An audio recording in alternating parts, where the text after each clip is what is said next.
Tonse timamudziwa Gibo Pearson ngati mmodzi mwa madolo ku Malawi. Tonsefe timamudziwa ngati successful producer komanso oyimba amene wakhala akumenya hit after hit. Tonsefe timamudziwa Gibo Pearson ngati mmodzi mwa Amalawi amene ndi amitima yabwino.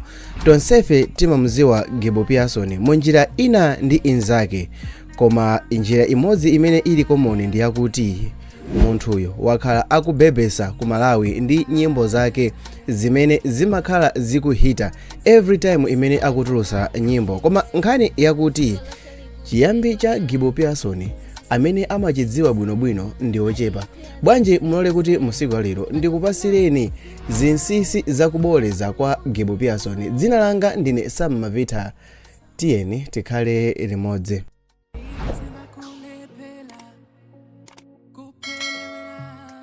Vuto lalikulu la ma upcoming artist amafuna kutchuka ndi kumamveka madera akutali zedi mwachangu asanamveke komanso asanaziwike dera la kwawo lomwe iwowo amakhala olo limene anabadwira.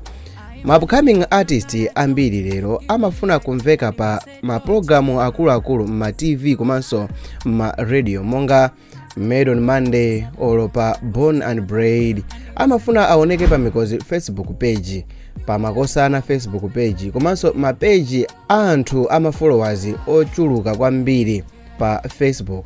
Koma anthu amdera la kwawo amakhala kuti iwowa sakuwadziwa kuti ndi oyimba. Koma chimene chimafunika pakuimba ndi chakuti zimafunika zifike pakuti anthu amdera la kumudzi kwano afikepo boyika nazo nyimbo zako.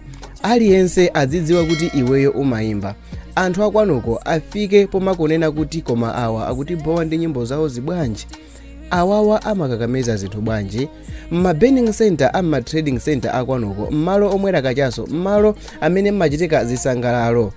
Nyimbo zako zizikhala pokopoko mmalo amenewo.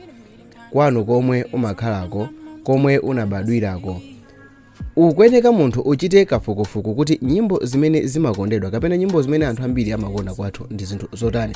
Ndi zinthu zosagwira mutu bwino kwambiri kuti amene ukukhala mu malo ngati ma city center, malo ngati Blantyre, malo ngati Lilongwe ma center uzikayimba nyimbo za local. Komanso ndi zinthu zosagwira mutu kuti munthu amene ukukhala madera akumudzi kwambiri uzikalimbikira kuimba nyimbo za hip hop. Of course sindikuyankhula kuti ngati uli wakumudzi ndi kuti usamembe hip hop, ngati uli wakutawa ndi kuti usamembe nyimbo za local. Koma nthawi zambiri ndi bwino kuzifunsa kuti ndikufuna ndichite save anthu anji, komanso kuphatikiza apo nyimbo zangazi ndikufuna kuti zifikire madera ngati ati. Koma zinthu zonsezi zimene ndikuyankhulazi tiyeni tione kutchuka kwa Gibo Pearson pa nkhani ya mayimbidwe. Gibo Pearson mzaka za 2012 kukafika 2015, koma zonsezi zimene ndayankhula apazi Gibo Pearson anali ataziunikira kale mu nthawi imene ankayamba kuyimba, chifukwa mchaka cha 2012 kukafika 2015 Gibo Pearson anawerenga kale zinthu zokonda anthu akwawo ku Phalombe kuti kodi anthu aku Phalombe amakonda nyimbo za mtundu wanji komanso zokamba nkhani yanji. Gibo Pearson anayamba kuyimba nyimbo za nkhani zokomera anthu akwawo ku Phalombe.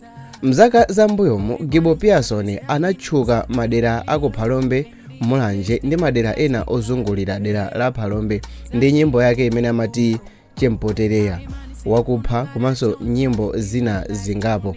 Izi zidamuchitisa kutchuka kwambiri dera la kwawo. Kenaka anayamba kumatchuka maboma ozungulira Phalombe ndi Mulanje. Nyimbo zake zinayamba kuwanda mmalo onse azisangalalo ku Phalombe. Apatu ndiye kuti Malawi monga dziko sili kumuziwa nkomwe. Kenaka anayamba kutchuka maboma achilomwe monga kwawo ku Phalombe, Mulanje, Tcholo, Zomba ndi madera ena monga Chilazulo komanso kuzungulira.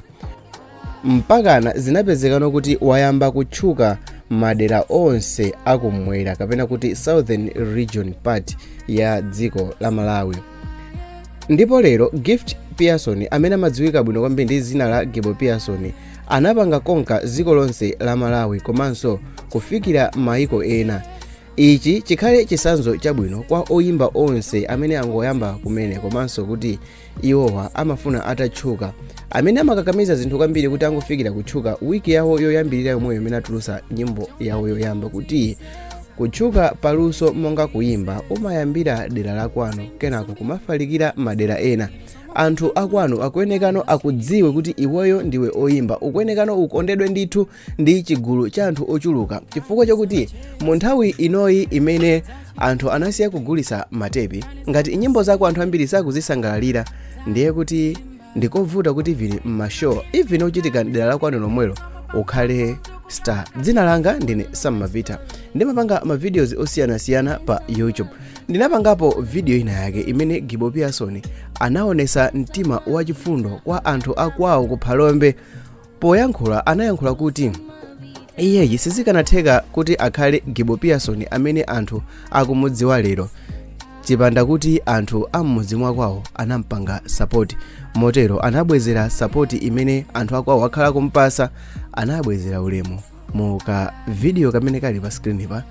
Tikaonane kumene pa chifukwa chakuti video imene ndi yamphamvu ikupindulirani. Ngati mwayikonda video guys, please remember to subscribe.